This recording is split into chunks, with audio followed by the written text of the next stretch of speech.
Alors, voici notre premier exemple des taux liés. Alors, comme on en a parlé, la première étape, l'étape 0, c'est de bien lire le problème. Fait qu'on va commencer par le lire une fois pour savoir de quoi on parle. Dans le Vieux-Québec, par une belle nuit d'été, un visiteur venant de la planète aux 12 soleils se tient à un lampadaire dont la lumière est située à 5 mètres du sol. Notre ami, qui mesure 2 mètres, s'éloigne du lampadaire. Il voit alors l'extrémité de son ombrage et veut l'attraper. Évidemment, c'est peine perdue. S'il arrive à courir à une vitesse de 2 mètres par seconde, aidons-le à trouver la vitesse à laquelle l'extrémité de l'ombre s'éloigne du lampadaire. Bon, ce que j'ai compris, c'est qu'il y a un petit extraterrestre qui veut courir après le bout de son ombre, mais c'est sûr que l'ombre, à toutes les fois qu'il essaie de se rapprocher, s'éloigne, puis on veut savoir à quelle vitesse l'ombre va s'éloigner. Je reprends maintenant la lecture tranquillement en sortant, dans le fond, les données qui sont pertinentes à ce problème. Donc, si je commence, dans le Vieux-Québec, par une belle nuit d'été, un visiteur venant de la planète aux 12 soleils, je ne pense pas que le 12 soleils soit bien important dans mon problème, se tient à un lampadaire. Bon, je vais faire la joke que quelqu'un m'a déjà fait, mais je pense qu'il était sérieux. Si j'ai un lampadaire, vous n'avez pas le droit de rire de mes dessins, mais quand on dit qu'un extraterrestre se tient à un lampadaire, là, il n'est pas accroché comme ça là, après le lampadaire. C'est qu'il est à la base du lampadaire. Donc, si je reviens, on va effacer tout ça. J'ai mon lampadaire.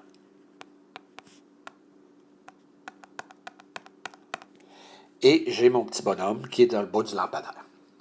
Notre ami mesure 2 mètres et s'éloigne du lampadaire. Fait que je vais dessiner mon ami un petit peu plus loin, ici. Mon ami, il mesure 2 mètres. Donc, c'est sa hauteur, 2 mètres.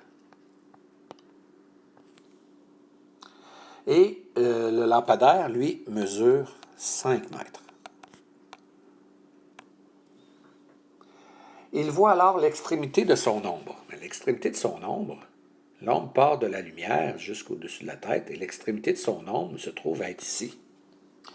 Il voit alors l'extrémité de son ombre et veut l'attraper. Donc, il va courir vers la droite sur notre dessin pour l'attraper. Évidemment, c'est peine perdue. S'il arrive à courir à une vitesse de 2 mètres par seconde, une vitesse, c'est une dérivée. Donc, si sa vitesse est de 2 mètres par seconde, une dérivée, c'est la variation d'une quantité par rapport à l'autre. Fait que si je dis, mettons, que sa vitesse, c'est dx sur dt, qui est égal à 2 mètres par seconde, il faut que sur mon schéma, quelque part, j'aie la variable x. C'est quoi qui augmente de 2 mètres par seconde? C'est la vitesse du petit bonhomme. Mais la vitesse du petit bonhomme, je pourrais dire que c'est la variation de distance. Fait que ça ici, ça pourrait être la distance x par rapport au temps. Cette distance x-là augmente de 2 mètres par seconde. Aidons-le à trouver la vitesse à laquelle l'extrémité de l'ombre s'éloigne du lampadaire. Donc, l'ombre, l'extrémité de l'ombre, c'est mon gros point bleu ici, s'éloigne du lampadaire. C'est la distance x, mais plus quelque chose. Là, j'ai manqué mon cours, on va recommencer. Je pense que je vais le faire d'une autre couleur, ça va être plus simple. Donc, l'extrémité de l'ombre s'éloigne du lampadaire, c'est la distance entre le lampadaire et l'extrémité de l'ombre. Ce qui est en rouge ici pourrait être, mettons, y. Donc, ce que je cherche, c'est dy sur dt. Très important dans votre variable du numérateur de vos taux. Là, ici, j'ai mis x, j'ai mis y. Souvent, on est porté à mettre v parce qu'on dit que c'est une vitesse. C'est très mêlant quand on met v. Donc, on va mettre une longueur, x, y, z, n'importe quoi, par rapport au temps. Et c'est la dérivée qui est la vitesse. Donc, si je mets dv sur dt, ça devient mêlant parce que c'est une variation de vitesse par rapport au temps. Ça se trouverait être une accélération. Fait que si je reviens dans mes étapes préliminaires, puis je regarde dans observation. Fait que là, je suis vraiment dans les étapes d'observation ici. Qu'est-ce qu'on me dit? On me dit premièrement de faire un schéma. C'est ce que j'ai fait, mon schéma. On dit d'identifier les variables. Je ne suis pas obligé d'écrire x égale quelque chose, y égale quelque chose, si je les mets vraiment dans mon schéma. Donc, je vois très bien ma ligne rouge qui est le y et ma ligne bleue qui est le x. Si mes variables ne sont pas claires dans mon schéma, ben là, je pourrais écrire x 2 points, c'est la distance entre le petit bonhomme et le lampadaire. Mais si vous me l'identifiez bien dans votre schéma, il n'y a pas de problème. Identifier les taux donnés, bien là, ici, le taux, c'est dx sur dt qui est égal à 2. Et identifier ce que l'on cherche, on cherche dy sur dt. Donc, mon étape d'observation est faite. Ce que je viens de faire là, c'est toute l'étape 1. L'étape 2, on dit mathématisation. Écrire les relations, trouver une équation qui relie les variables de la variation manquante.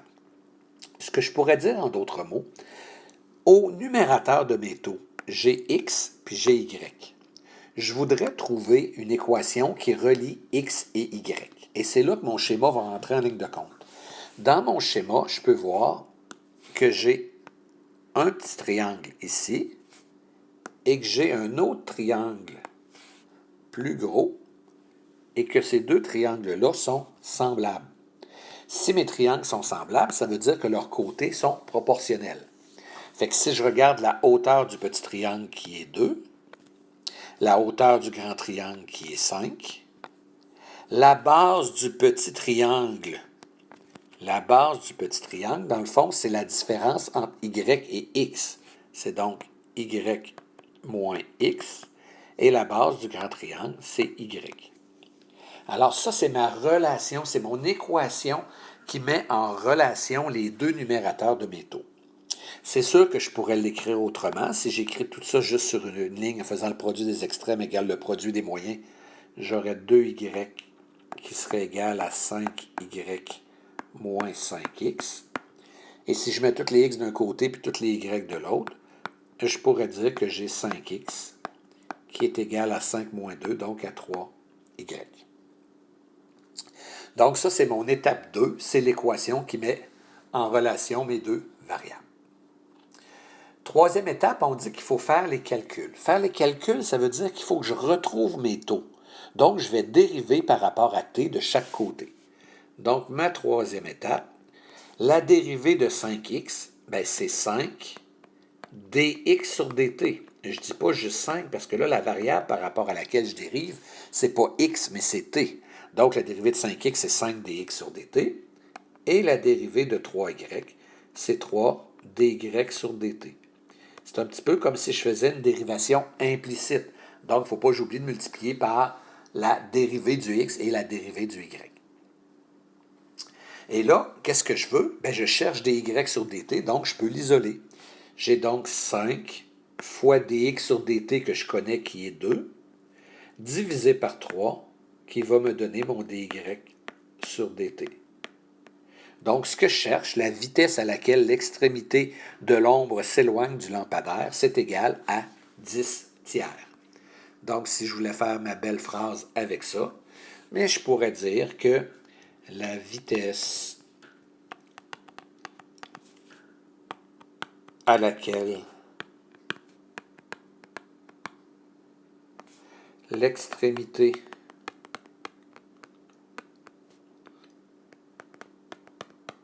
de l'ombre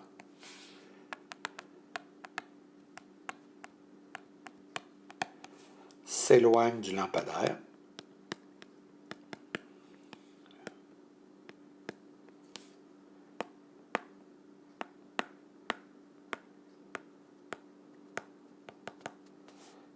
est de 10 tiers. Bien, comme on est dans un problème écrit, on va l'écrire en décimale de 3,33 mètres par seconde. C'est l'interprétation, dans le fond, c'est de répondre avec une phrase complète à ma question. Vous pouvez prendre le temps de réécouter la vidéo, de voir comme il faut chaque étape. Souvent, ce qui est difficile au début, c'est vraiment quand on dérive, de penser que ma dérivée, je ne dérive pas par rapport à x ou par rapport à y, que je dérive par rapport à t. Donc, la dérivée de x, c'est dx sur dt, et la dérivée de y, c'est dy sur dt.